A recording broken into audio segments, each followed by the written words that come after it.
अब देखिए, लोकसभा में लगातार ये चर्चा हो रही है कि एफसीआरए पेश हो सकता है। गृह मंत्री अमित शाह बिल पर चर्चा भी कर सकते हैं। टैक्सेशन लॉज अमेंडमेंट पर भी राज्यसभा में चर्चा की संभावना है।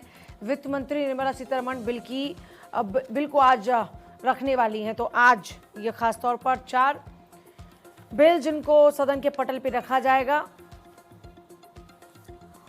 और देखिए, आपको ये भी बताएं कि एफसीआरए का विरोध विपक्ष करेगा, कांग्रेस की तरफ से ये कहा गया है।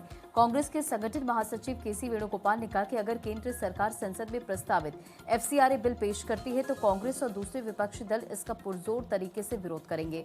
उन्होंने कहा कि प्रधानमंत्री मोदी और गृहमंत्री अमित शाह सवालों से बचने के लिए संसद नहीं आ रहे। अमित शाह इस जन विरोधी बिल को पारित कराने आते भी हैं तो उन्हें संसद में कड़े विरोध का सामना करना पड़ेगा, यानी कि कांग्रेस ने अपना जो रुख है वो साफ कर दिया है।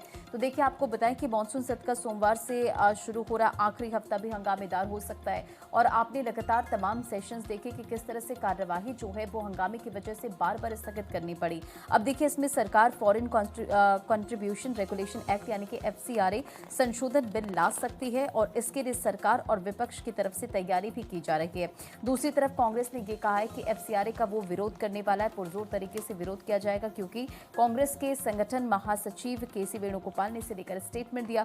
दूसरी तरफ देखिए कि लोकसभा में सोमवार के अब तक के एजेंडे में एफसीआरए बिल भी शामिल नहीं है। जो बिल लिस्ट में है उनमें 2 गृह मंत्री अमित शाह पेश कर सकते हैं। और अपडेट ये भी है कि लोकसभा में सोमवार के लिए tribunal reforms bill, mines and minerals amendment bill list किया गया है और इसके अलावा केरल का जो नाम बदलाव का बिल और national cooperative development corporation amendment bill को भी लिस्ट किया गया। तो ये तमाम जानकारी निकलकर सामने आई है। दूसरी तरफ आप देखिए कि कांग्रेस ने ये रुख साफ कर दिया कि एफसीआरए का वो विरोध करने वाला है और इसे लेकर कांग्रेस और तमाम जो विपक्षी दल हैं वो इसको लेकर विरोध जताएंगे।